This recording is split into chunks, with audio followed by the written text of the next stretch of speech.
TV. Ku danna mana subscribe sannan ku danna mana alamar ƙararrawa don samun Salamu alaikum jama'a.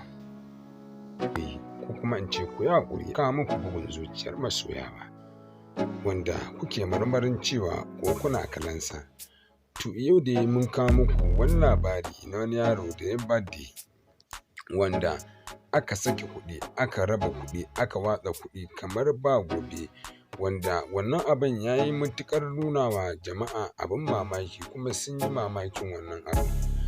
To idan dai kuna bibiyan mu a wannan tasha tamu ta A9 TV, insha Allah ba tare da ɓata lokaci ba, mun zo muku da abubuwa iri-iri da kuma shirye-shirye wanda za su nishaɗantar da ku, kuma za su ba ku marmarin cewa ko kuna kasancewa da mu a duk kowane lokaci na ƙarfe 8 na dare.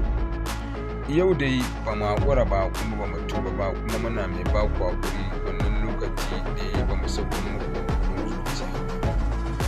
To bugun zuciyar masoya an samu matsala ce ta na'ura, shi yasa ba mu samu mun saka muku shi ba episode 52, wanda kuke marmarin cewa kun ga kun same shi.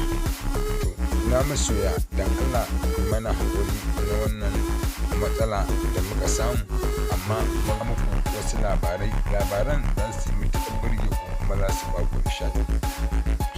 Labaran dai na wannan yaron ne da yi wannan birthday ɗin. To har yau dai muna ƙara sanar da ku, kun ga yadda aka watsa kuɗaɗe, aka ci aka sha, aka banzatar da kuɗaɗe, wanda jama'a masoya wannan yaro ɗan Kano, jama'a kowa ya marmarin wannan birthday ɗin nasa. To ku biyo mu a wannan tasha tamu ta A9 TV ba tare da ɓata lokaci ba, duk za ku inda jin sauraron labaranmu da zarar mun ɗora a kowane lokaci na ƙarfe 8 na daren yau. Wannan yaron mutum ne wanda mutane suke barbarin cewa su ga sun halarci wannan birthday ɗin nasa. To kaɗan daga cikin masoyanmu su kaɗai ne Allah ya ba su yiwuwar hakan, wanda suka halarci wannan wajen taro da aka yi. Kuma wannan taro an yi shi ne 1 January, 1 ga wata. Kun ga yadda kuɗi ya nuna kuɗi, aka yi wasa da kuɗi, aka ba da kuɗi, aka wadaƙanta da kuɗi, sai da aka yi magana akan kuɗi ya so yi magana akan kuɗi, shi kansa kuɗin ya so yi magana a kankin kansa, saboda shi kansa ya san an yi wasa da shi fiye da yadda yake tunanin za a yi da shi. Amma fa shi idan dai kun ji daɗin wannan ɗauka tamu, ku danna mana subscribe sannan ku danna mana alamar ƙararrawa domin samun sababbin shirye-shiryenmu da mun zo mun ɗora a duk ranar Juma'a na ƙarfe 8 na dare, wanda muna iya kawo muku shirye-shiryen labaran cikin wannan tasha tamu mai albarka ta A9 TV. Ku biyo mu kuma ku ci gaba da bibiyar mu a wannan shirye-shirye namu mai albarka. Assalamu alaikum jama'a. Kuma wannan bawan Allah da nake ba ku labari a kansa, za ku ji batu, ko kuma in ce za ku ji labari daga bakinsa ya sanar da ku. Bismillah. Maza da mata yake ba su nishaɗi, kuma suke jin daɗin wannan rikon, kuma yake matuƙar burge su, kuma wanda har suke kwaikwayo da irin wannan fim ɗin, su ga cewa sun kasance a kowane lokaci suna iya kallon sa, domin su shiga cikin marmarin kallon wannan fim ɗin mai suna bugun zuciyar masoya.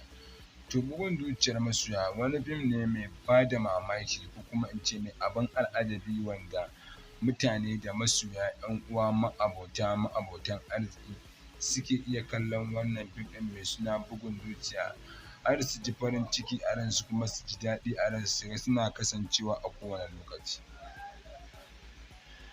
Insha Allahu idan dai za su bibiyo mu a cikin wannan tasha tamu ta A9 TV, za mu inda kawo musu shirye-shirye da zarar mun ɗora a kowane lokaci, wanda za su yi muradi ganin wannan fim ɗin ya wadatu jama'a, ko kuma in ce ya burge jama'a, wanda cewa mata, maza, manya, wanda za su yi marmarin wannan fim ɗin.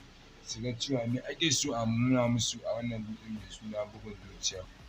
To bugun zuciyar masoya ya zo da abubuwa iri-iri daban-daban masu ban sha'awa, masu ban mamaki, masu abin al'ajabi, wanda masoya ne kuma masoyanmu ya kamata su gani, su faɗa, su ji, su aiwatar da labarin abin da muke so mu aiwatar musu.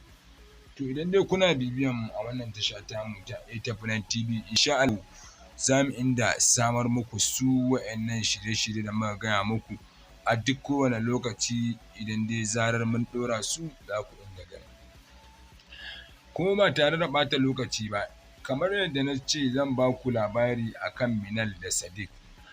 Kina idan dai kuna so ku biyo mu a wannan wannan cikin bidiyo namu, har ƙarshen wannan bidiyo namu mai albarka, za mu nuna muku sanarwar abin da muke so mu sanar da ku, ko kuma za mu nuna muku iya bayani a kankin kanku ba tare da koda wani ya zo bashi rumas ɗin labari ba. Wannan labarin ya zama da cewa a majiyanmu mai ƙarfi kuka ji ta wannan tasha ta A TV.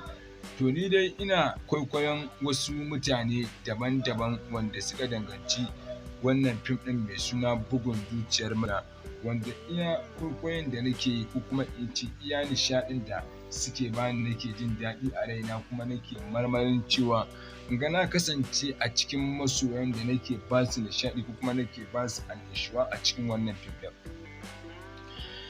Na kasance mutum ne mai ɗebo labarurruka iri-iri wanda ya danganci wannan fim ɗin mai suna bugun zuciya. To idan dai ba za ku damu ba, kuma idan dai ba za ku ƙagu da jin labaranmu ba, to idan dai kun biyo mu insha Allahu a cikin wannan tasha tamu ta A TV, za mu kawo muku ku kanku sai matuƙar ɗaga muku hankali, ko kuma in ce ku kanku sai matuƙar taya muku da hankali. Amma kuma ƙarshen labarin zai faranta muku ranku. Labarin zai zo da ɗumi-ɗuminsa wanda zai kasance a cikin wannan channel ɗin tamu mai albarka. Wannan channel ɗin tamu ku danna mana subscribe, sannan ku danna ƙararrawa. Da zarar mun ɗora shirye-shiryenmu za ku inda gani a duk kowane lokaci kamar ƙarfe 8 na daren yau. Ku biyo mu a hankali.